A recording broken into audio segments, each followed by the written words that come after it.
order? Yeah, you can buy my office. Okay. Ready? Send you a message, see if you want to bring it along down.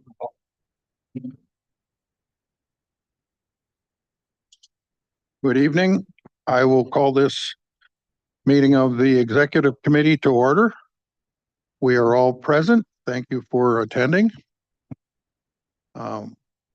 This meeting was posted by the clerk's office, and I don't have the wording. Clerk, was it posted appropriately?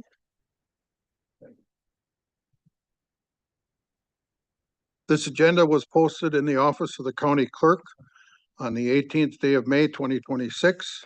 Notice was sent to the West Bend Daily News, the Express News, WMB, WIBD, WMBZ Radio, WTKM Radio, My Community Now, Hartford Times Press, the Kewaskum Statesman, and the Milwaukee Journal Sentinel. We will rise for a moment of silent prayer and the Pledge of Allegiance.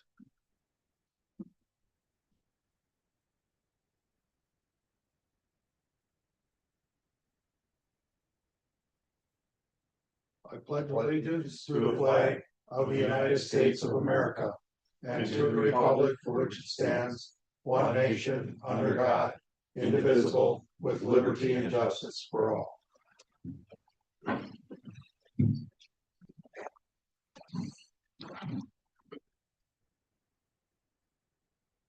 The minutes from our emergency meeting a week ago have not yet been posted, so they'll be as part of the package at our next meeting.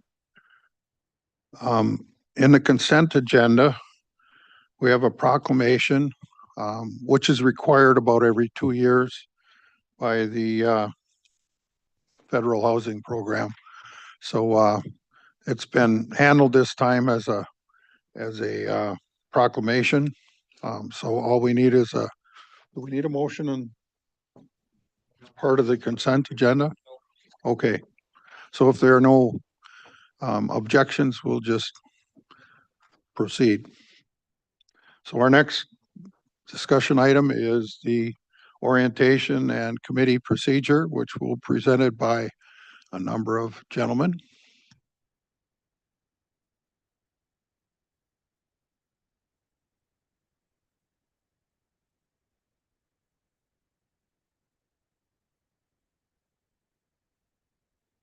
All right, hello, members of the committee here. Again, my name is Mike. I've been meeting with all of you and been able to work with you over the last month and a half or so, give or take. And I'm here at the desk trying to continue my orientation for the county board that I started about a month ago for the full body. So updating all of you, we've talked about this, but just making it clear, I'm extending my orientation to all the committees as part of the board, and building off of what I said and gave in that board meeting before. So I met with all of the county board members and met them here in the building or in their districts, and heard from them on several issues and received some feedback and some suggestions. And so that's being accounted for in my role and how I approach each of you, each of the committees, and the rest of the members. And so I'll start off. I think, in terms of committees and staffing, my role, I'm here to be leaned on by you, by the chairs, by the committee members, and the board as we navigate the issues ahead. And when it comes to, preparation for committee hearings, preparation for the board meetings, as we navigate other policy issues or situations, I just want to emphasize and build off of what I was saying last time. Please utilize me and lean on me as we navigate these issues that come before us. That's I think that'd be beneficial to you all and your committees and the full board. So I'm gonna extend my orientation and go into a little bit of detail in terms of committees as well as policy. For this committee, We're going to talk a little bit about the parameters of this committee itself. What the expectation is, what the parameters are. Brad, I'd like to have him kind of start off, and then we can go from there. So. Okay, thank you, Mike. So here we go. We start a new session, and there's at least one new face on the executive committee. And it's interesting because having Mike here has been really wonderful, not just for you, but for the rest of us as staff as well, to have a county board presence in the building all week long at all times, because you're part-time, even the chair, as much as Jeff does, and he's here a lot, the chairman. He's not here all the time, and he shouldn't be, doesn't need to be. But having Mike here has been great.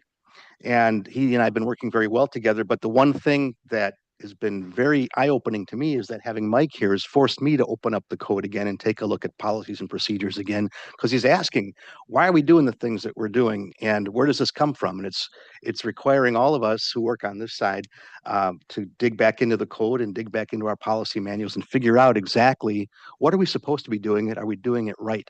And as we go into this new session, I would like to hopefully make sure that we're all on the same page and that the meetings are running tight and smooth and we're following all the rules and procedures that we are supposed to. As committee chairs, I think you've been provided with, and Mike, correct me if I'm wrong, a cheat sheet that I put together along with Mike.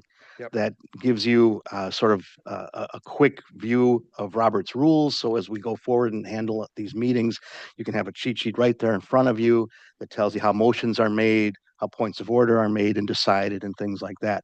What goes on at the county board, those rules and procedures, you follow the same kinds of things here at the committee level.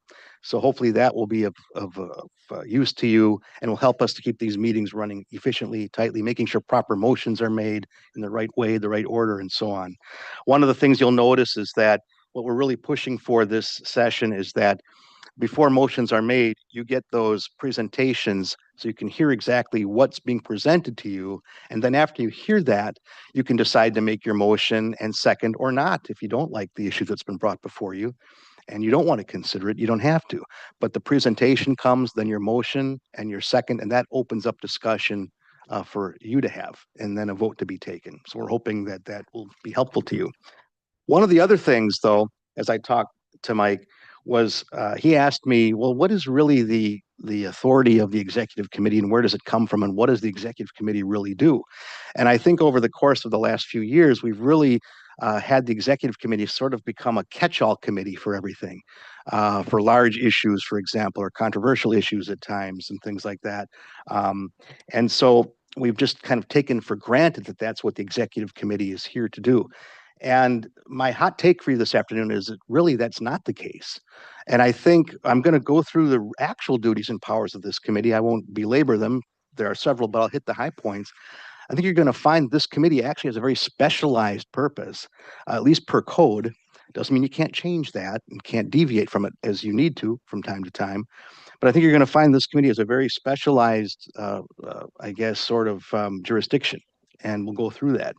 So I think as you hear some of this stuff and as you think about the matters that come before executive committee, I think you need to be asking yourself from time to time, is this really the right committee for this information, or should it be really starting at our other standing committees? You're all committee chairs. And I think some things have probably come to executive committee that probably should have originated from time to time in the standing committees. I think Supervisor Kelling has raised that point through the years as well. Why is this here? Shouldn't it be there? And those are good questions to ask. What I want to do is just run through some of these powers very quickly, or duties, I should say. I won't go through all of them, but I'll hit the high points. If you have questions about them, I'm here to answer. And as the session goes on and matters come up for consideration, certainly I can work with Mike, I'll work with Chairman Schleif, and you as well at your conference calls to kind of help identify where matters should go and how they should be handled potentially. But let's talk about some of the, I think, more important or more pressing sort of powers that you have. This committee is the liaison committee and serves as a standing committee when no other standing committee has jurisdiction over a matter. Okay, so what does that mean? You're the catch-all. When no other committee has jurisdiction over something, or the jurisdiction is maybe uncertain, it would come to executive committee. Executive committee also has the authority to decide which committee should hear something if there's doubt or there's dispute about that. Okay. So if it's not clear in the code, not clear in our policies where a matter should go, then it comes to executive committee. Okay, you're a catch-all committee for those kinds of things. But you are the standing committee for certain departments. Those things would come here and originate here. Matters come from those committees potentially. And that is, of course, my office, county attorney, child support agency as well, the home board, the Economic Development Corporation, anything related to the Convention Visitors Bureau, Workforce Development Board, the county clerk's office, human resources, Aaron's office, budget policy analytics, the finance department, the treasurer's office reports here. And those are your committees to which who report to you. And again, all of this stuff that I'm telling you is right in the county code, section 15-28. So you can pull out the county code and you'll find all of this stuff right here. I'm not telling you anything you can't look up and see for yourself if you're interested and if you're concerned about some of these things. What are some of the other functions of this committee? This committee will screen candidates for vacancies on the county board. Supervisor Bossert is running for office. It's possible he could win that and then vacate his district, and the county board, and you've done this before, can screen candidates and see if somebody has the credentials to serve on the county board. And by that, we mean, are they of age? Are they an electorate of the district and so on? That's the role of this committee.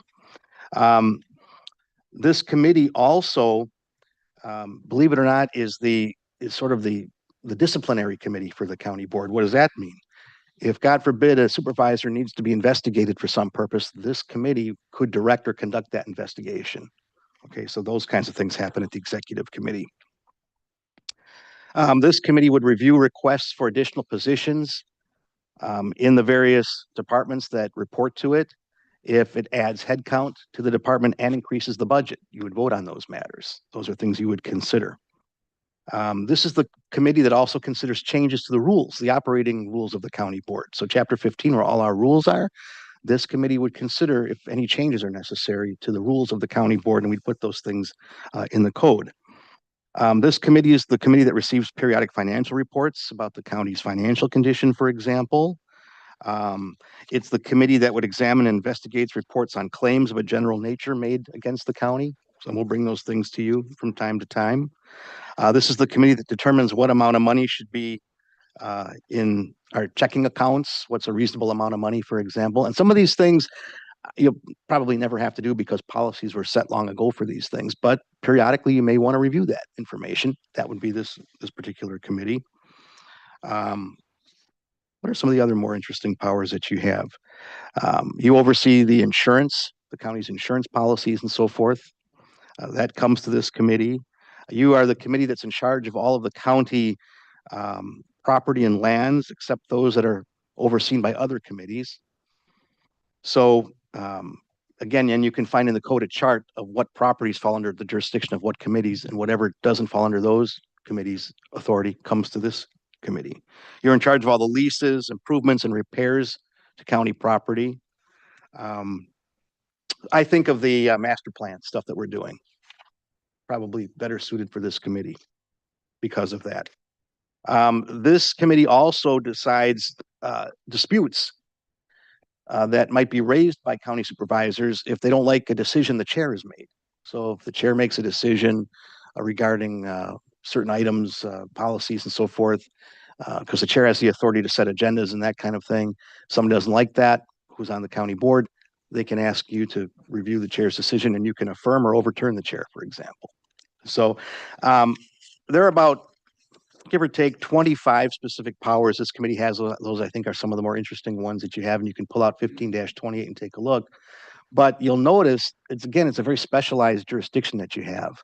And over the course of the years, I think we bring a lot of things to the county board, like I say, that probably belong elsewhere. But you may decide they should go to the executive committee because it's that big a deal. And you can do that. But those things are really supposed to be few and far between, believe it or not. So as I jumped into 15-28 and refreshed my own recollection, as I used that term the other night, it really made me realize that this committee is, again, almost very surgical in what it's supposed to do and the matters it takes up.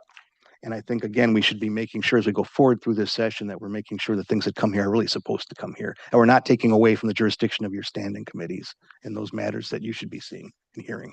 So, Mr. Chairman? Brad, we changed our rule, ordinance, whatever, about 6 months ago on the taking of properties. And the executive committee was given specific responsibilities in such a case. Are those written in now to the rules too? Yeah, you're the tax deed committee.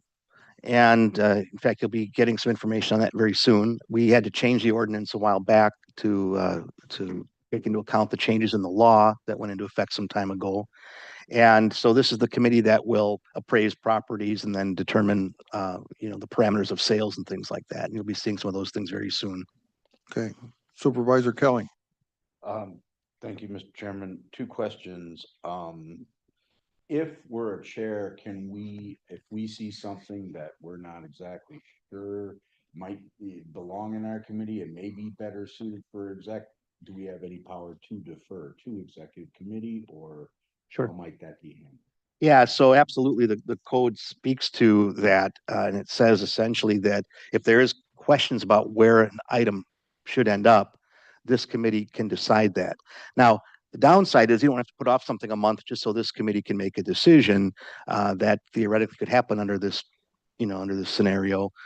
But we have at times called special meetings when need be, if there's something we really need to arm wrestle over, and that can be held really before county board meetings and things like that. We can call meetings whenever we want to deal with those matters. But you can, in your own committees, make motions to refer matters to executive committee, and in this committee, make motions to refer matters to your standing committees. Those would be in order, and you can do that. And that might be better than, trying to put something off a month just so you can have that discussion, So you could raise any topic, really. I think it would be in order for you to say, this is a matter involving such and such. I think this should be heard by, public safety and land use and planning, and make a motion to refer it to that committee. You could do that. Mhm. And then circling back to the Robert's Rules of Order, Mhm. and let me put forth a scenario to hopefully make sure I've got this correct.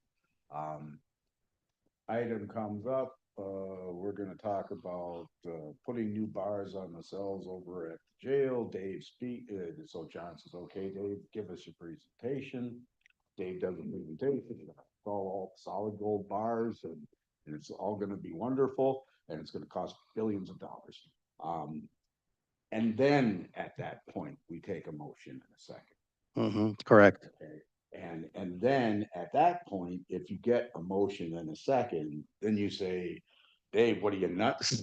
Solid gold, now we're gonna discuss it. That should be the correct order of operations. I think you can ask Dave questions while he's giving his presentation, but I think discussion amongst yourselves comes after a motion in a second.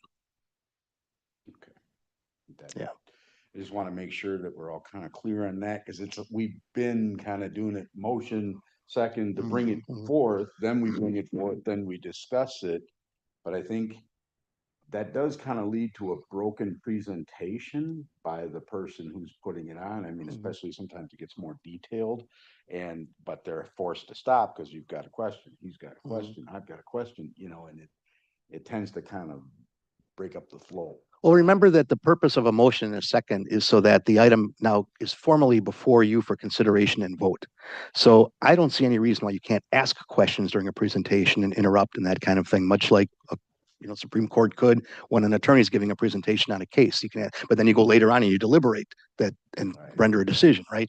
So I think if there's questions and they're on your mind and it might alter the way you think about things, you could certainly during your discussions could probably call on Dave to answer questions then. So at that point, we can still question it.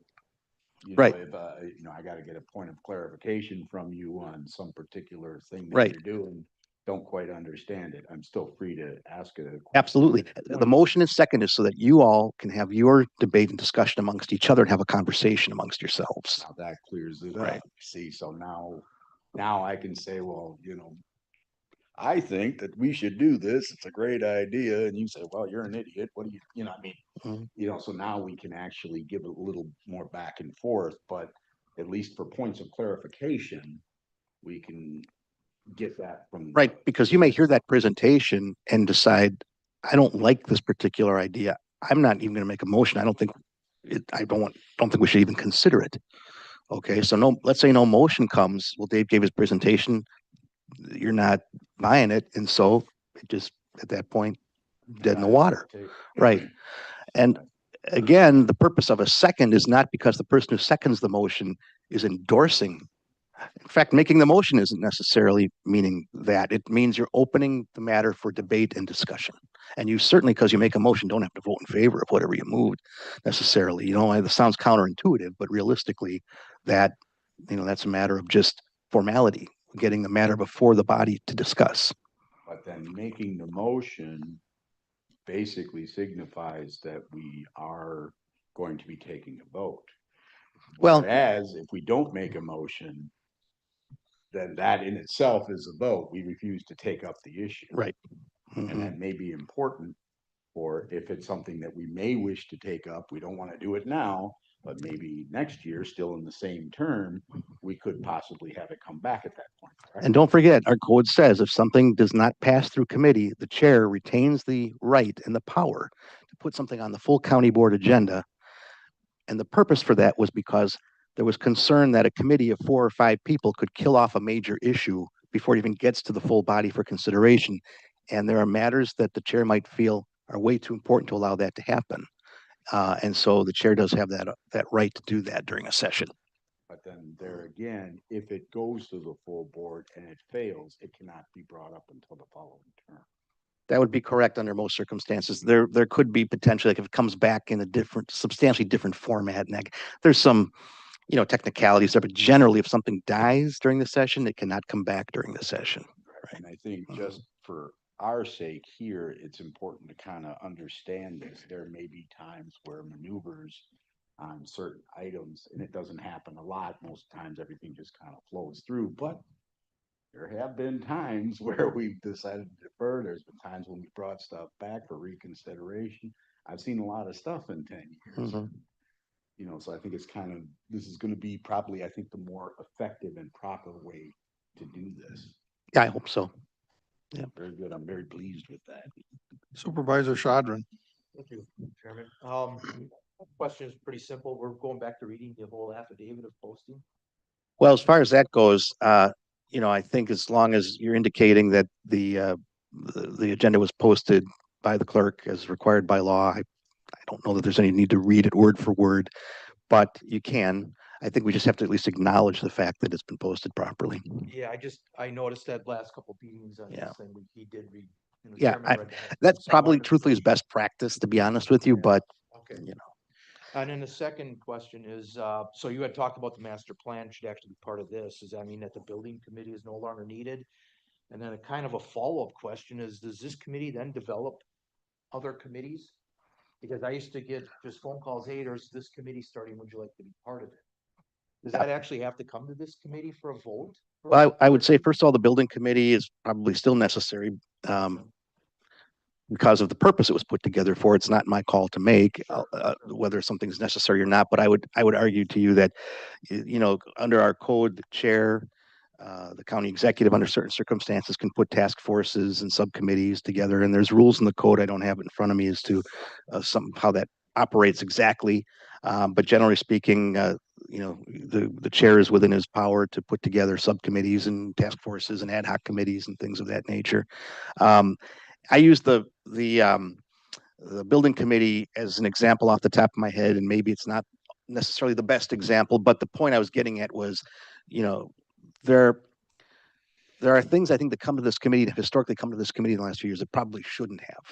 Not that this is that we broke the law or broke a rule or just someone's going to be in hot water over it, but I think if we really want to stick to our real operating rules and procedures in our code, I think we need to look as we go forward into this session, how are we doing that? Because, and I think as the county becomes larger and becomes more visible, become more of a, you know, grabbing more media attention and so forth, I think it's really important to try to make sure we're following our rules and procedures as best we can to avoid technical scrutiny.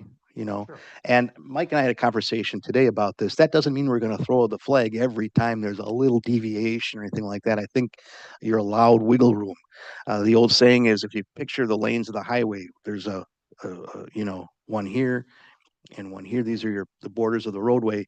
You can wiggle around there a little bit, but you really don't want to go way over here or way over there outside those lines and get yourself in an accident or get yourself in trouble, get pulled over, right?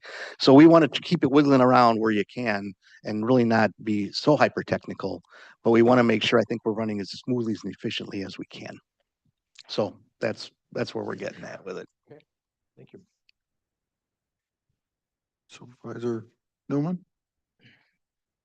First, Brad, I want to thank you for clarifying the proper procedure for a motion, because I probably had that conversation with you 3-4 times. I never understood why we were having a motion before we had a presentation on something. To me, it didn't make any sense, and I talked to Mike as well, so I probably stirred up this conversation. Oh, Brad and I have been arguing over this. We've been talking about this. I know I'm not the Yeah, only and one, arguing is but- probably the wrong word, 'cause I think we agreed, you know, and you and I certainly have. The second part of that question is, we received this guidance. Is this something we can share with the entire board so they understand how to do it? Because for instance, in my committee meeting this morning, it happened again, and even the make a motion, okay, motion to what? You know, specify, motion to approve, motion to, you know. Yeah. And the beauty of it is the packets that you're getting should say, for example, what it is that the department or whomever is bringing the motion is asking for, and should give you some of that guidance. And if you're not sure, you ask, what do you need us to do today? What do you want? But absolutely, this should be shared with your, I mean, we're doing orientation for everybody, and we'll certainly Yeah. make sure that's I well mean, known. even that little cheat sheet to me would Mhm. be good information for the entire board, so they'll understand how to present that. I've got no problem with everybody becoming more informed. Yeah, you're part of this term, and part of my role is certainly is helping the board itself with procedures, protocol, just helping kind of facilitate the whole process. So we'll be taking a look at that and doing my best job to assist the whole board itself and all that. I wanted with those cheat sheets I sent, I want to start with you, you five, because you're the chairman. But going forward, you know, the whole board will be educated and helped with that. So Okay, then the second questions I had, and maybe I'm jumping ahead that you haven't got that far yet, is the questions I had on what are the limitations of this committee? You know, prior to being on the committee, there was, you know, money approved. Is there a dollar amount? I had that conversation, but I don't know if we have that as part of this, you know, is there a limit on what we can approve? There's nothing in the code. Now, whether there are policies that exist in the finance department or budget analytics as far as things that they bring to certain committees, that I can't speak to necessarily, but there's nothing inherently in the law that says over a certain dollar amount has to come to executive committee, under a certain dollar amount has to go to standing committees.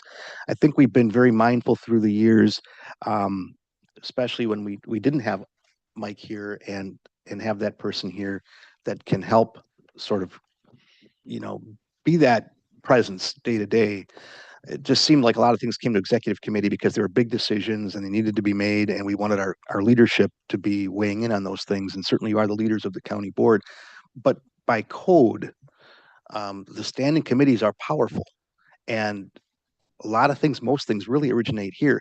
You used to be even more limited. We used to have, if some of you may remember, supervisors who've been serving a long time, we had an administrative committee and we had executive committee. And there was a lot of overlap. Like this committee now does, basically absorbed that committee, and you do a lot of the personnel stuff. So labor negotiations, for example, with the sheriff's union, or taking a look at our workers' comp cases and insurance matters, those will come here. I didn't go through every single power and duty because there's like 25 of them, and we'd be sitting here glassy eyed in a few minutes. But those things come here. Realistically, budgetary matters that relate to certain departments should go to those standing committees. And I may be missing a policy. I don't know, Aaron, but Yeah, thank you. The one the one example that comes to mind is the use of our contingency fund, those strategic priorities dollars. You'll recall that those are approved by the standing committees that see those, that report in. But I'm struggling to think of other examples. ARPA is one where you'll see that this is more of a consensus kind of a feel, taking a pulse, rather than in a specific approval. And this is the budget committee. You do conduct the budget public hearing, and this is the committee charged with consulting with the county executive on the overall budget. That's why when you are on standing committees, as you are in chairs, you'll see the various departments present their budgets to you, but ultimately it all ends up in front of executive committee to give the final approval to. So there's that authority. So I think maybe certain budgetary things have come to this committee through the years because of that power. They wanted you to oversee that and be aware of it throughout the course of the year. Mhm. Anything budget, Let me go. meaning the operational budget. So ARPA money, we do a consensus and it's done. It doesn't go to the full board. That's Um, correct.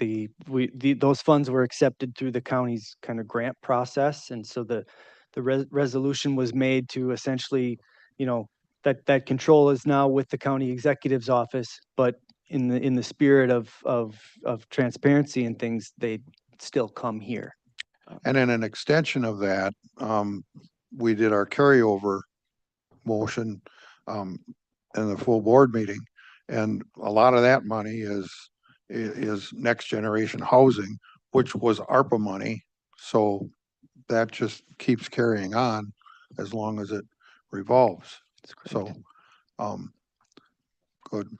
My other, I guess, thanks to Attorney Stern for, we're all human, and through the course of a term of 2 years, we relax on certain things, and it's good to that you have us tighten it up again when we start a term. It's the right thing to do. So I appreciate it. I'm glad you see it that way, because we didn't want to, drag this on all afternoon. We know you've all served on the board a long time, but certainly there was some room for improvement on all our parts. And so we thought we'd take this opportunity. And again, with Mike being here, it was a real good reason for us to look at everything again. Thank you. Supervisor Kelly. Thank you, Mr. Chairman. And that kind of is a good segue. Having last term been my first on the land use and planning portion, I've noticed, and this is my kind of an action on your part, sometimes the agendas aren't clear. What, they say discussion and or possible action. Well, does that mean motion? Does that not mean motion? And then it starts getting into the weeds about, you start talking money. Well, no, now if you're talking money, it should be a motion. I mean, it was getting a little kind of very confusing for me at times as to whether or not this would require it. There was certainly a gray line that I felt was crossed. So if it's going to be a discussion item only, I'd like to see that classified discussion item only. And if it's going to be an action, I mean, if you need a consensus, that's a discussion item. You're saying, well, how do you feel about that? Well, we're generally accepting of that idea. That's discussion. But if you need action, we're going to make a decision on a dollar amount or something like that, then it needs to be made sure and clear to the chair that this is a motion item. I think that you have a very good point, but the danger I would warn you about there is that if something comes up during a meeting and you've only labeled it as discussion, and some left turn comes along you didn't expect, and some action might all of a sudden become necessary, then you've pigeonholed yourself.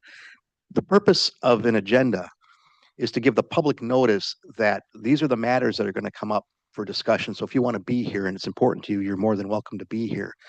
There's really no magic words. And I think that by putting something on an agenda, and as long as we give it a fair description as to what the item is and the purpose of the discussion is, I think you're fine just to discuss it, or you're okay also to take action on it. But if you say discussion only, you'd run the danger of tying your hands. And although that might 99% of the time not be a problem, the one time it becomes a problem, then you're maybe putting off an important decision for another month or for another meeting. So I don't take issue with what you say, but I just warn you Yeah, that it and- could cause an issue. And I don't mean, and I may Mm-hmm. have misspoke, I don't mean discussion only, but discussion, period, which does leave it open.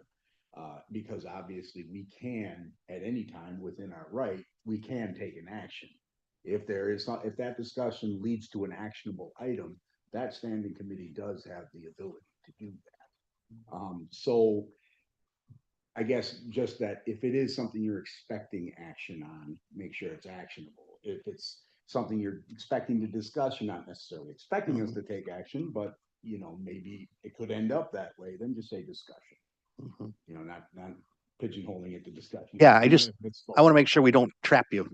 That's all. I totally agree, and Yeah, we'll look at agendas as we go forward into the session, and maybe there are better ways to word things and so on, and more descriptive ways to word things to give you that freedom. So, appreciate it. yeah. I'll add to that. All of us have a conference call a week usually prior to our meetings. So that's the time for the discussion on, is this going to be an action item or not? Or what do you anticipate? And then we can kind of be prepared for that. Another thing that in Supervisor Newman's public safety meeting this morning, there was a motion made and he says, well, what motion are you making? In some cases, I was on a board before where the sample motions were written up, you know, and maybe that's something that Mike can take on. It would help in some cases. Most of the time we have a resolution before us and it's pretty well spelled out. So you'd say, I make that motion. It's pretty straightforward, but not always. So we should be cognizant that that'll come up sometimes. Supervisor Schwab. Thank you, Mr. Chairman. With regard to the suggested motions, I'm really not in favor. I've sat on a board where the board didn't even think. It was just whatever was put in front of them, 90% of the people would go with. We ought to have a high enough intellect and a high enough sense of responsibility that we can formulate motions without embarrassing ourselves or the county and conduct business appropriately. So as much as I understand that everybody wants to do everything very well and perfectly, I'm not in favor of the suggested motions. Very well. I like that. Supervisor Shadrin.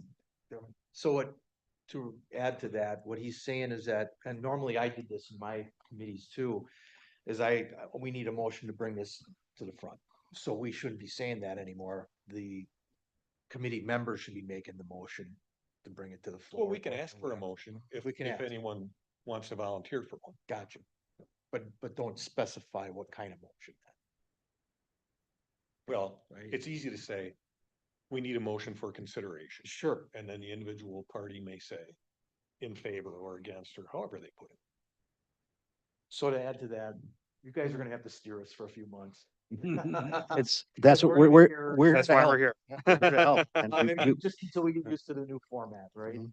Yeah, and not only us, but also the people on the committee. Oh, absolutely. Steer us all. Gonna be, for us, we're getting at least this, Right. they're not, I mean, Mhm. so it could be a different. Well, there's always that learning curve. Well, Yeah, and you're getting a little bit Standing more committee detail is today. Getting an orientation too, though, so they'll get a little. Yeah, they'll but get I mean, we're that. giving you a little more detail today than we gave even this morning, because as the leaders of these committees, we want you to have the most information so you can direct your committees as time goes on, and catch things. So, Thank you. Okay, I just want to touch on a couple other things as part of this orientation. I say this in the other orientations of the committee, so I'm gonna kind of give this concisely, but you know, we talked a lot about Robert's rules and assisting you with the process and how to navigate these meetings. And again, not to repeat myself, but you know, we're here to help you with that and to help the whole board. So we'll be, you know, going forward from here, making sure we're you know, we are effective guardrails for you, right? And you know, protecting you and assisting you. So to that point, I just wanted to drive that home. And then speaking of policy, you know, again, this was something I wanted to really stress, but you know, in each of your committees, there's going to be some very important pertinent policy.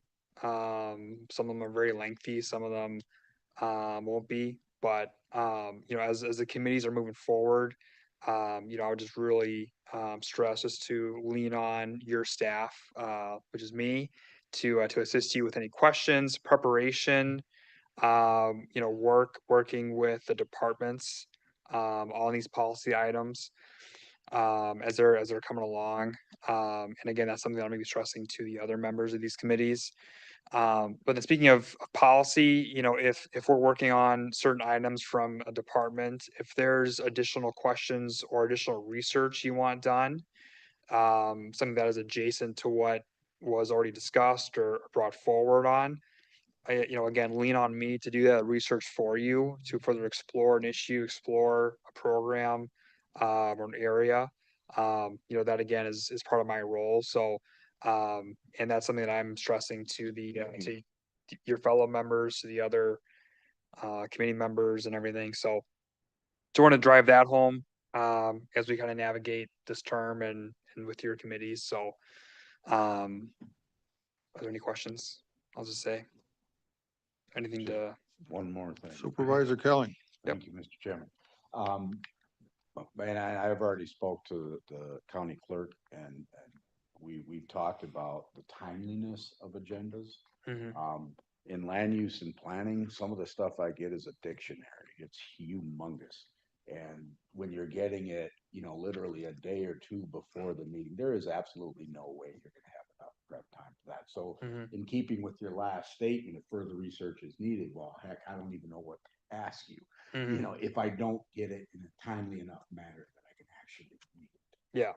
So I think that's something that we want to concentrate on from the staff's point of view. Is making sure that these agendas are put together and properly posted as expediently as possible. Mhm.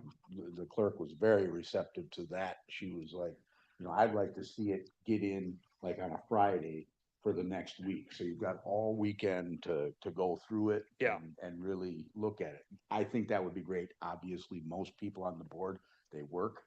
And some of us work more than one job, Yeah. you know, so Mhm. having that timeliness, I think will be important in your role to make sure that we're ready and prepared. Yeah, and I'll just add to your point, you know, over the last, you know, month, whatever, I met with the, you know, the cabinet and their departments, and we've all that point you made has always been brought up and discussed. And I think there's wide agreement on assisting on making that point better for the committees and the board. And so with my role, like coordinating with the departments, with you, with the committees, you know, my aim is to improve that because I know, you know, you work and you can't read 140 pages in, you know, in a day or a night. So, but point is taken, and part of my job is to help make that better. So, Thank you. Thank you very much. um, gonna hand it over to Aaron Dahl, who's gonna give his segment of the orientation from the department's point of view. And it should be good. So, Thank you. Mhm. So I am Aaron Dahl. We all know each other. Hello again. I'm sort of a common face, I would say, at these meetings, much like this committee is a catch-all at times. I sometimes serve as a catch-all as well when there are no, you know, when there's no clear department or maybe multiple departments. I a lot of times will be the one presenting on things. So in addition to obviously the budget matters and some of the other policy matters that I oversee. I also oversee the Budget Policy and Analytics Department. I intend to give you a presentation on the budget process at some point. I'm not going to do that this evening. You've been hit with a lot of stuff already, but I did want to also get started in the next couple of meetings just to kind of get some of the department heads to give you just a little bit of background on their areas as well that report into this committee. And so this evening I wanted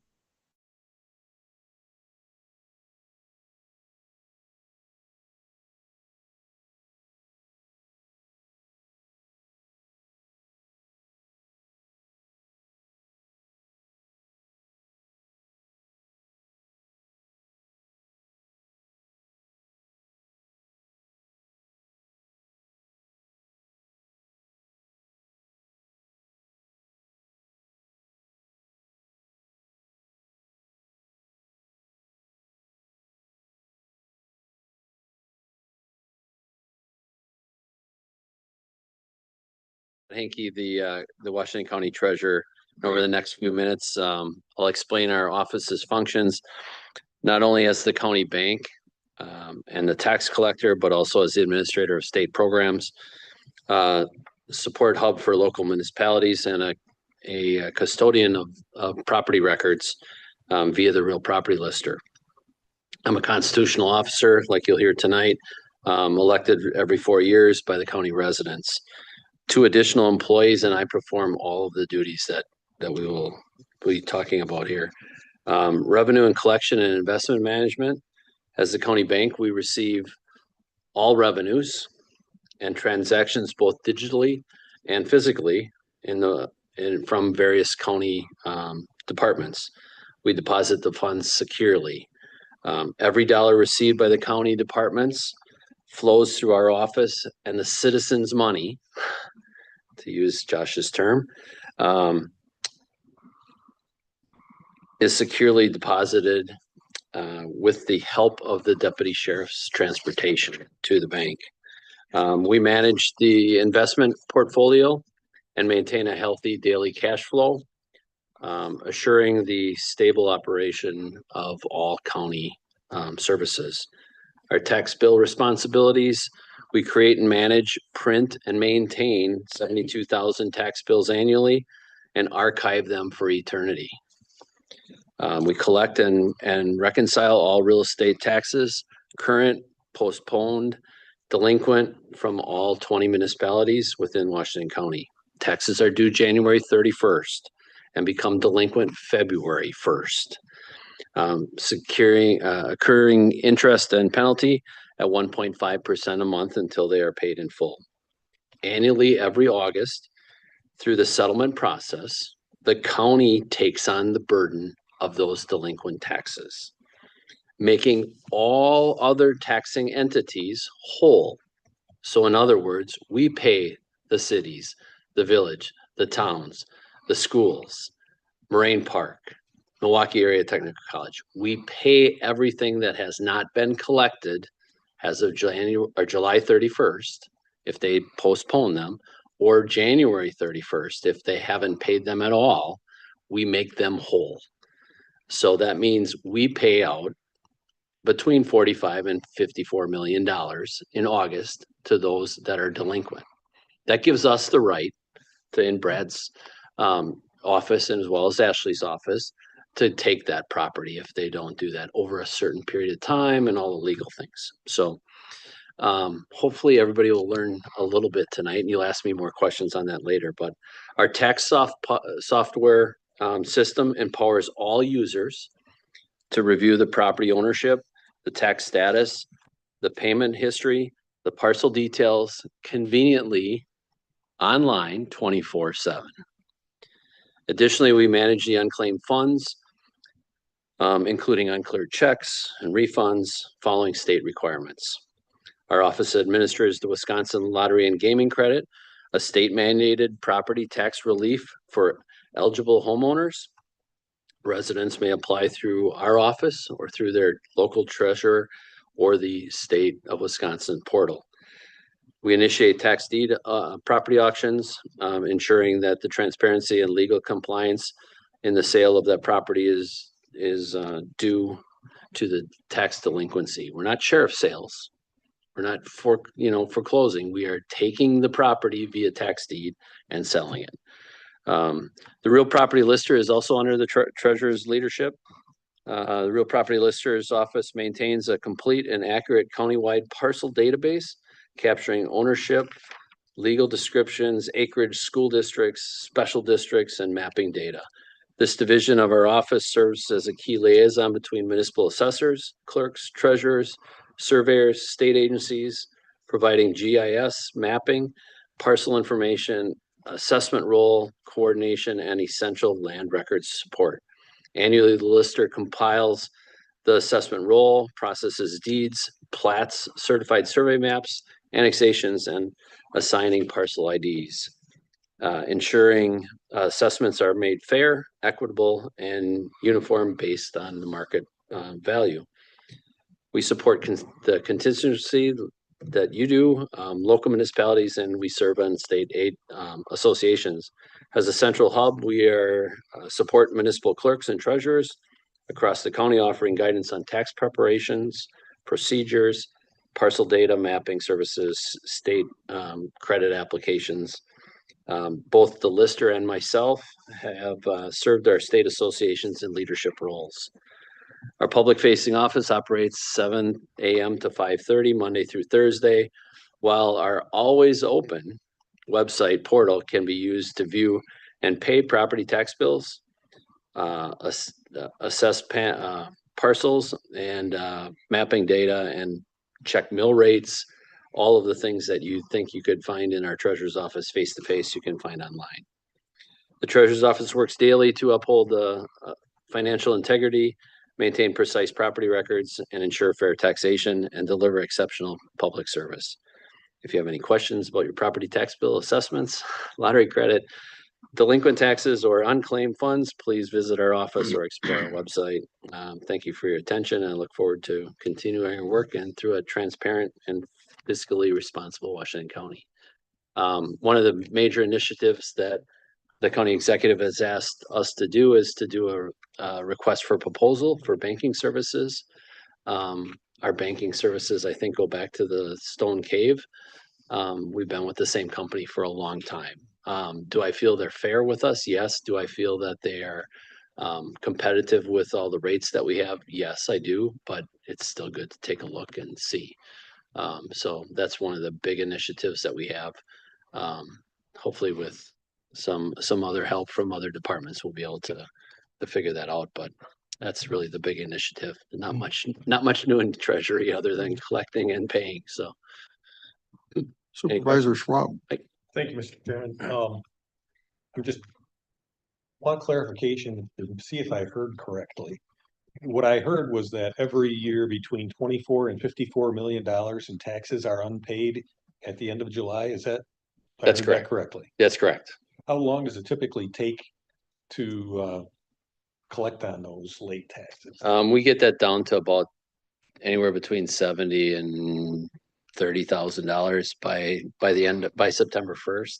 Okay. And if not, they get another letter, and then it's usually by October 31st, we have pretty much everything, most everything.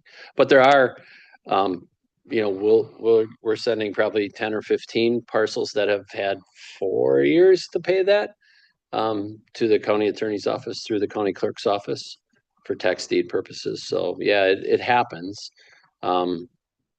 I think we're the canary in the mine, if you will, on the economy and how well it's going. So you can see that a lot of people during the pandemic were paying right away and had that money up front in January.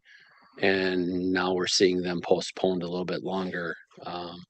Again, everything is delinquent February 1st. So that number that might be there in August, we know in February, but we collect a lot between February and July 31st too. Thank you. So, And then how far back do the online records go? I mean, since the property was first taxed, it's all online back that far? so we pulled the historical tax records that are behind that wall in paper offline due to some a state law that is judicial privacy. So I can't block the scanned document that's in that book back there. So we pulled those off. We can still get them for people. They have to come through my office in order to be able to get that. So the tax records right now that are in our software go back to 2015. And there are others out there, but each one of those tax bills is a PDF by itself. So when you have a whole file full of PDFs to search through, that's why we pulled that historic record off. And those are pages of things. So I can't block one line of that page as opposed to the entire page. So, Thank you. yeah. Any other questions for our treasurer? Thank you, sir. Okay. Ashley, did you want to? No, as long as he's speaking to Microphone. Turn my mic on, please. Hi, I'm Ashley Reichert. I know all of you and have for a long time, but I am the county clerk for Washington County, also a constitutional officer, first elected in 2016 and started my first term in 2017. I've actually been with the county since 2013 and had started in the Planning and Parks Department as a program assistant, worked at the sheriff's office as Dale Schmidt's administrative assistant, and then ran for office. So I've been here a long time and have seen a lot of different things through the years and a lot of positive changes, which is great. I'll go over what my office handles on a day-to-day basis. A lot of the things are maybe things you're not aware of, and then I'll get into some of the more publicly known responsibilities that my office has. So I'll start with library coordination. Feel free to stop me at any point if you have any questions. But my office actually works with our libraries in Washington County. There are 5 of them. We have a contract with all of our municipalities that have those libraries for payment. We are required by law to pay our libraries 70% of the cost of circulation for their usage. We actually pay them significantly more than that. We made a conscious decision in 2021 to pay them 100% of the cost of circulation, and then also pay them for additional services that they provide to our residents in Washington County. We also are the agency or office that tracks all of the non-served residents who go to out-of-county libraries. It's called Act 420, which is also a part of that library budget. We actually have to pay those adjacent county libraries the cost to serve our non-served residents when they go to those libraries. So typically in a year that's close to $150,000, we're paying out to those surrounding libraries. We track all of that and make those payments the following year.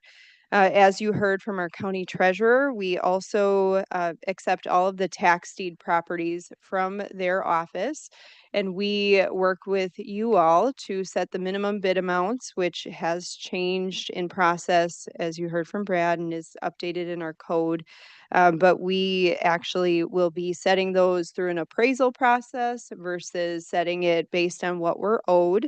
And then we'll coordinate the sale, which we do through Wisconsin Surplus. So it's an online bidding, and we will do that. Our goal is either for the current or prior owner to redeem the property before we sell it, or to get the property back on the tax roll to a new owner. So the main goal is to have that property generating tax revenue moving forward rather than being delinquent. We also work with all of our municipalities for dog licensing. We provide the dog tags to the municipalities, either treasurer or the finance office, depending on if they're full-time or not. And those municipalities file their reports with our office. And actually, and this is not highly known, but we actually don't keep any of the proceeds of those sales of dog licenses.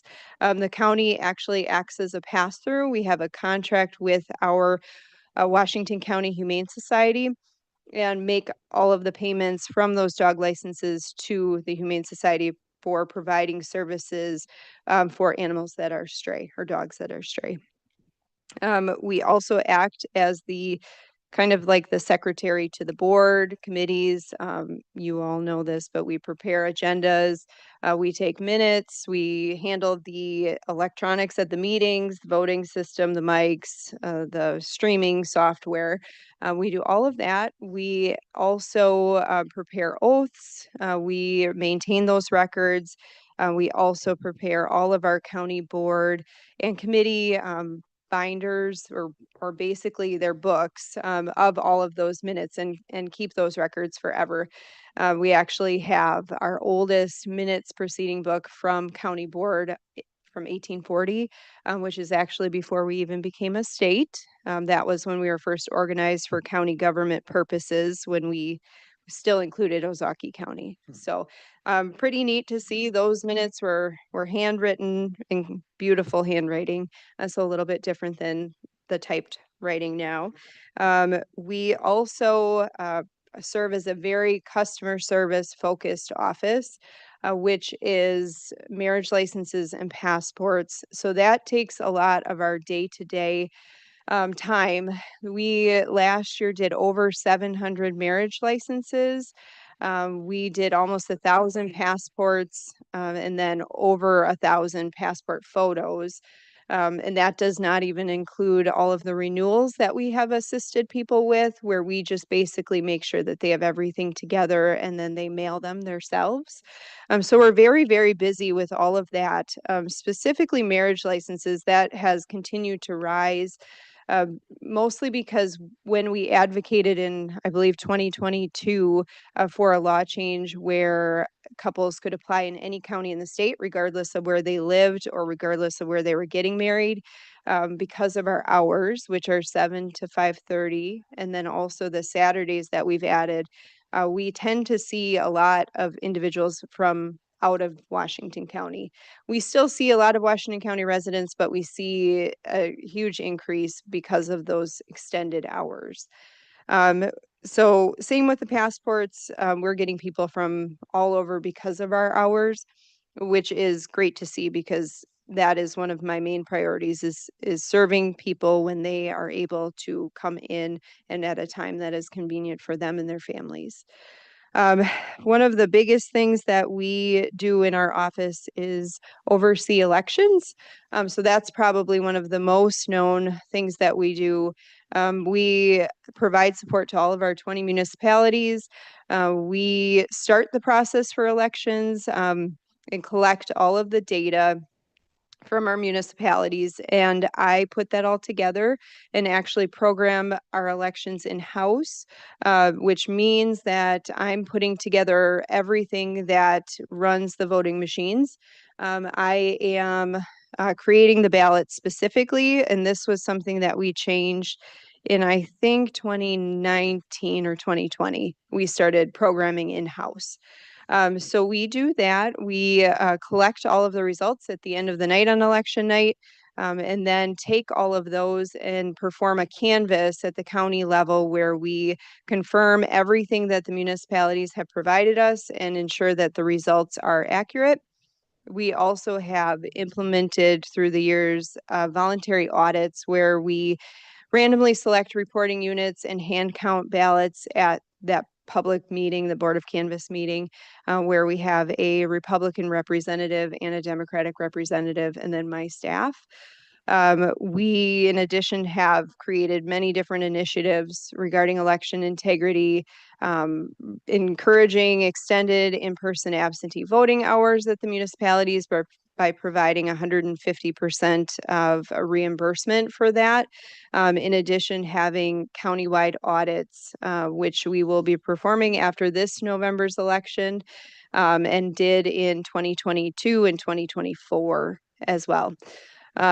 So I think that's pretty much everything. If you have any questions, I'm happy to answer anything. I'm sorry I'm in the back corner, but it's easier for me to manage all of this. Supervisor Kelly. Thank you, Mr. Chairman. Ashley, with our extended hours, we're seeing more passports in marriage, which is understandable. I'm one of the persons that would probably want to take advantage of that. Is that cost neutral, cost negative, or cost positive? I would say it's cost positive. So, I mean, so we collect a certain fee, obviously, but Passports specifically, is that what you're asking, or marriage license? yes, for all of it, because we have to have staff on hand and all Right, that. right. So I would say we've seen an increase in revenue. I mean, passport photos, I can say specifically, those are $15 plus tax. And so I think last year had a revenue of about $17,000, something along that line. And that's just for like a 1-minute photo. We do pay for the paper and obviously the staff time. We have a camera and we have printer, so those things are included. But it's still significant, the amount of revenue we generate from the services that we're providing, especially with those extended hours. Yeah, and I'm all about customer service. I've been doing it for 43 years, so I recognize the need for that, but I also want to be mindful and prudent with our Mhm. tax dollars and making sure that this type of program continues to Mhm. be something that's at least neutral and hopefully positive for our overall experience of the county. Yeah, it's definitely a positive. So we're still working the 40 hours. We just are not here on Fridays. And then the Saturday hours, typically that's myself and I am elected, so I'm salary. And if it's anyone else in my office, either it's someone who's salary or if they're hourly, we flex time. And I think it's very important for the public, hopefully if you're at home listening to this meeting or watching it, to hear that specifically, that it is a shift with the clerk's office in how they do the job. It's like a flex time type of thing, that we kind of agreed on a couple years ago. That helps to make us a little bit more customer centric.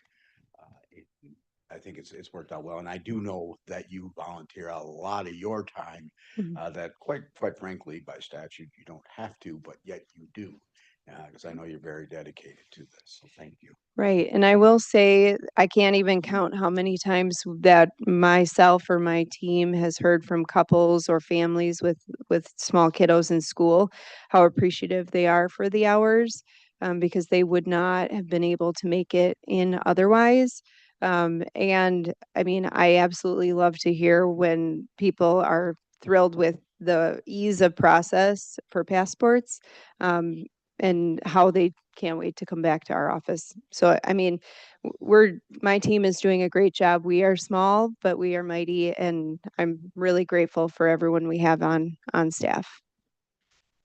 Oh, and I did forget to mention, we also oversee the mailroom. So all of the mail delivery happens out of our office too. Any other questions or comments?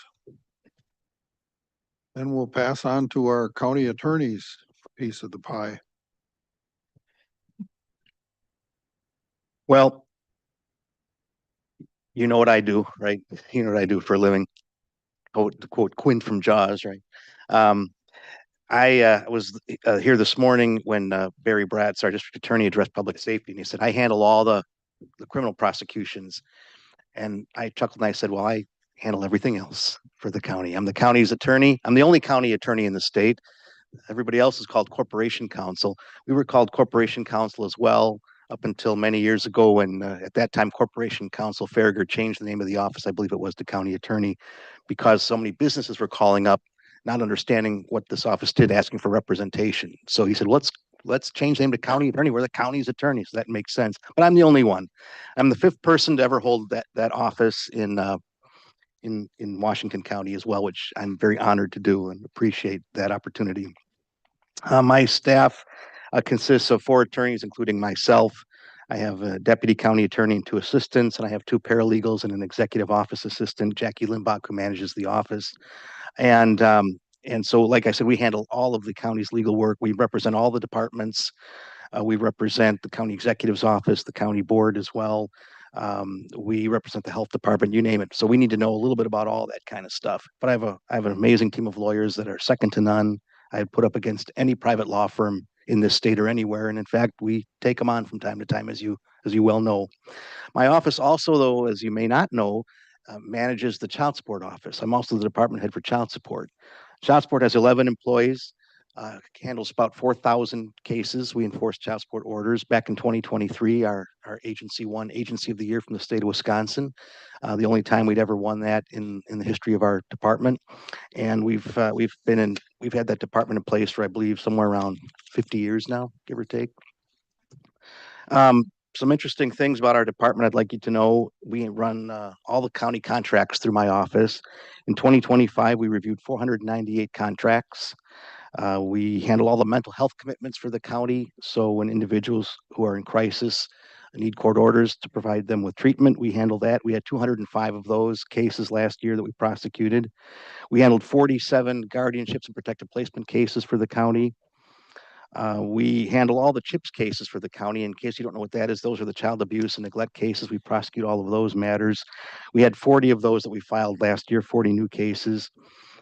And the goal is to reunite families by providing them with services and opportunities to get the help they need. But unfortunately, that doesn't always happen. And so sometimes we file cases to terminate parental rights. We filed 13 of those last year. And we also handled most of the open records requests for the county.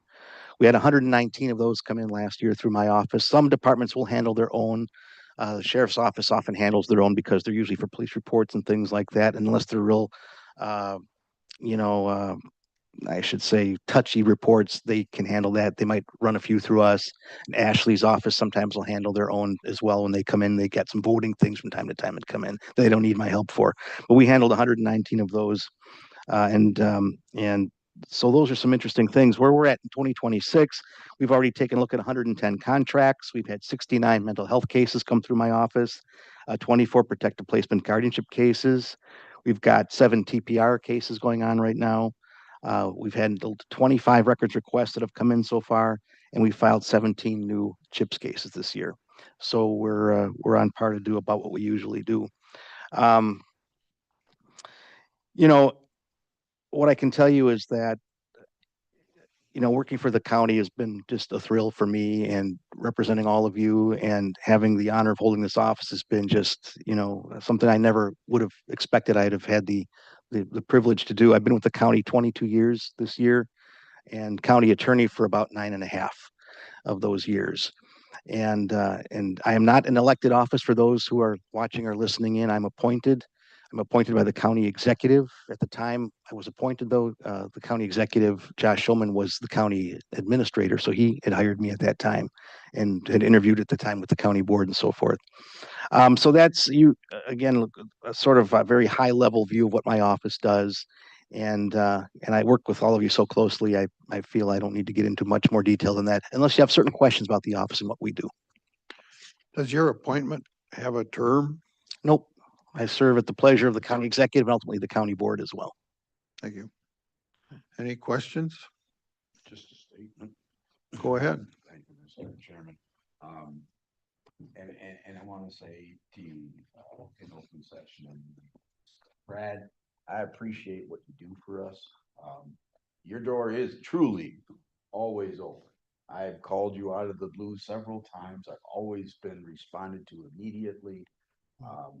It's a heck of a thing, with all that stuff on your plate, that you can make time for me as a representative of the people whenever I need it. And that's saying a lot. I hope that it always stays that way, because I really believe that that's the way it should be. And kudos to you and your team for always being available for us. Well, it just as Ashley's office is very, customer centric, we are as well. We don't deal with the public necessarily, although we do touch mental health cases and so forth, things like that. But our client is every one of you in the county, and we want every one of you to feel that you're the most important person that we deal with at any given moment. So that's an effort on our part, and I'm glad you feel that way. Supervisor Schwab. In his humility, perhaps, County Attorney Stern neglected to mention that he's also been busy the last year or so with the Criminal Justice Coordinating Council, doing a lot of legwork and background work. So your efforts there are much appreciated as well. Thank you. And I hesitate to ask. I'm a little bit curious in how you're, I'm as chair of the Human Services Committee, how you're all involved with the mental competency and all the other myriad cases that you mentioned, all the myriad areas that you mentioned. So if you could just give us a real brief overview on that, and I'll count on the Director of Health and Human Services to fill me in on the rest. Right. So we do advise the Health and Human Services Department. We are their lawyer as well. When we represent on cases involving mental health commitments and guardianships, termination of parental rights, child abuse cases, those all come generally through Human Services on one level or the other. We represent the interests of the public by statute when we're doing mental health cases. By law, that's our role. But what ends up happening is, in terms of guardianships, in terms of these CHIPS cases, we call them, the child abuse cases, child neglect cases and so forth, termination of parental rights, guardianships. Those will be referred to my office through Human Services, and we work very closely with their social workers. They have just amazing social workers that work at Human Services. We work with them very closely. They come to court with us, and we're in court, as you can tell by our numbers, weekly, almost daily on these cases. We may file 40 CHIPS cases, but we're in court on them constantly for hearings and so on and so forth. So those cases come to us, and we work very closely with the Human Services Department. In terms of the mental health cases, we go to court routinely, appear in front of our judges, and have to argue those cases. We actually won an appeal this year in the Court of Appeals on a guardianship case that we had won, and then the individual had appealed their protective placement. We went up on appeal on that one, and we prevailed, and we were very proud of that win for the county. So those cases are referred to us, and then we really become partners with the social workers, and you'll learn a lot about how those cases proceed as we go along. As you're the chair of that committee, you'll hear more about those kinds of things. So, Thank you. mhm. Any other questions, discussion, comments? There being none, thank you for your presentation. Thank you. The next item on our agenda is the use of ARPA. And this is Barbed Wire Island, which maybe Aaron can explain, for AI training. All right, thank you. So yes, these next two requests are for their use of ARPA. The specifically the Local Assistance and Tribal Consistency Fund segment or portion of ARPA. The American Rescue Plan Act issued ARPA dollars. The ones you're most familiar with are the 26 point some odd million dollars that the county received. Those had specific requirements for obligation by the end of 24 and spend by the end of 26. These LATCF funds do not have those same requirements. This was a much more insignificant dollar amount, is 100,000 instead of 26 million. This was related to a piece of federal land. It's near Newburgh, and essentially because that federal land sits in the county, we were entitled to these ARPA dollars. We accepted those ARPA dollars the same way as the larger ARPA portion, and so essentially, that $100,000 was taken in by the county, and the county executive. So we follow with the spend on these dollars. We follow the same practice we followed with the larger ARPA, which is identifying and bringing to this committee when the county executive has identified areas for those funds to be used.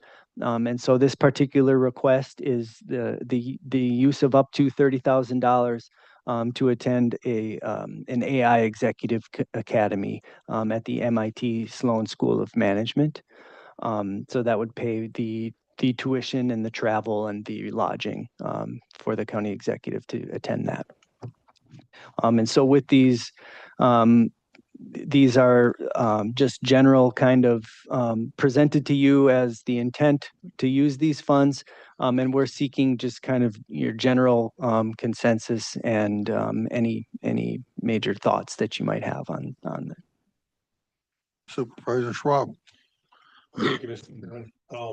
Initially, looking at this, I was curious if it was the best use of funds, but in the long run, when we look at it, $30,000 for good AI training can be quickly recouped, especially by as efficiently as I think Washington County government uses its resources. So I have no problem giving my assent to this concept. Supervisor Kelling. Thank you, Mr. Chairman. I know it's sort of a hot button issue with AI these days, and whether or not the data centers are necessary and all the rest of that. But having said that, there's a difference between that and actually utilization of AI, which has proven to be a very good tool for cutting down on employee costs and getting work done more efficiently. And I think those are the efficiencies that Supervisor Schwab speaks of, that this could be a very good benefit and investment, if you will, with our county dollars. And everything we've done with ARPA and hopefully now with this fund has always been to further our investment, not just use it as one-time funds. And I think this is right in line with what we want to do. So I am all for it. Thank you. Any other comments? Oh, I too think that we can gain efficiencies through smart use of AI. So I'm all for it. So I guess we have a At least a quorum. basic approval. I have no objections. If it was different funding, then I may have more concerns, but based on the funding source, I have no concern. Thank you. And then the next item is paying for the railroad consortium. If you want to start off, I can provide some background or I can go first. You can go ahead. The background is the same as the last one. So yeah, I would say, please.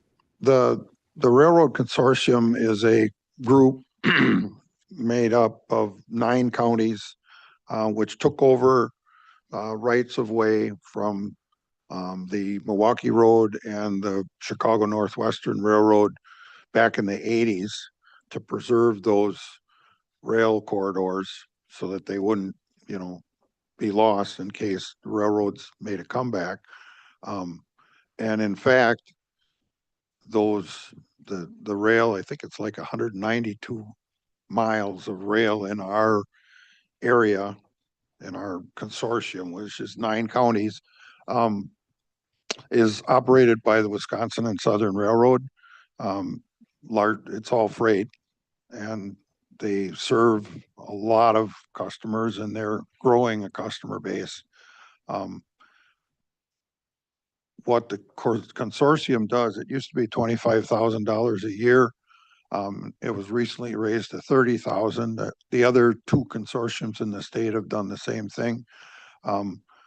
Over the years, we've replaced 100-year-old rail and older with continuously welded rail, which comes in, I think, 8-mile sticks or something. It's crazy what they do, but it gives you a rail that's going to last you another 100 years. So much of their rail line, they could only operate at 10 to 15 miles an hour. Now they can go 25 on everything.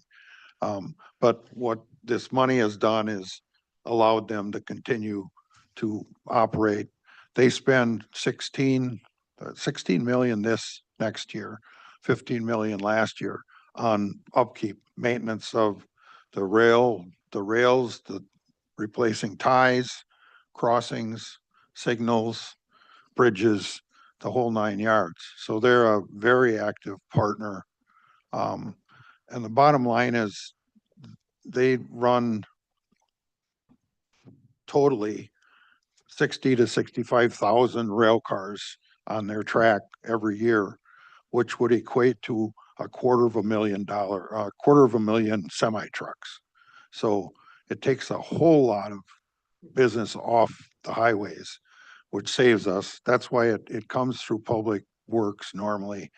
The county executive, because we had such a hard budget this year, he took it out of the budget for 27, and through this, we're putting it back in. I apologize, there's a economic study of the impact, which came out of UW Extension. I only got it last week. And then following up to that, I asked the representative of the railroad what specific customers that we had in Washington County. And in the packet that I sent along, that information includes, we've got 13 customers in Washington County that directly benefit. So in my mind, I think when we go to the next budget, we should keep that 30,000 in there because it's doing good. Yes, Thank you for that. I often wondered what the consortium actually does and how it works. And that was really interesting to hear. Being in transportation myself and a truck driver, I appreciate you not having all those trucks on the road. It takes long to get home as it is. This isn't a sexy thing. Typically infrastructure and stuff like that, the underbelly of the things that we do to keep our society moving, doesn't get a lot of flash and a lot of excitement. But I think in this case, the efficiency of the railroad is absolutely proven. While I don't want to put commuters on rail, I do believe that freight does belong on rail. And I think with the shortage of truck drivers and the busier the highways get, I think rails are infinitely safer than our county highways are. And I would definitely support you in continuing consortium. thank you. Also, diesel freight is so efficient, you can't believe it. You know, so, any other comments? We're generally in support then? Yes, absolutely. Thank you. Thank you. So our next meeting will be determined through discussion here. Generally, I think we've talked and I haven't heard any objections to continuing on the third Wednesday of the month at 4 o'clock. Is that agreeable to everyone? And if it's possible for 4:30, that would help me a lot, but I can make 4 o'clock work. If anybody has a consideration for 4:30. Or maybe they kind of think, yeah, that would actually help me too. Speak now, but hold your peace. I'm good with the way it is, but. I kind of prefer 4. Me too. Totally fine. I'll make it work. I didn't miss meeting at all. No. You know, but it just means I gotta scramble a little bit more. Very well, then we'll leave our meeting times at 4 o'clock on the third Wednesday of the month. This meeting's adjourned. Thank you all.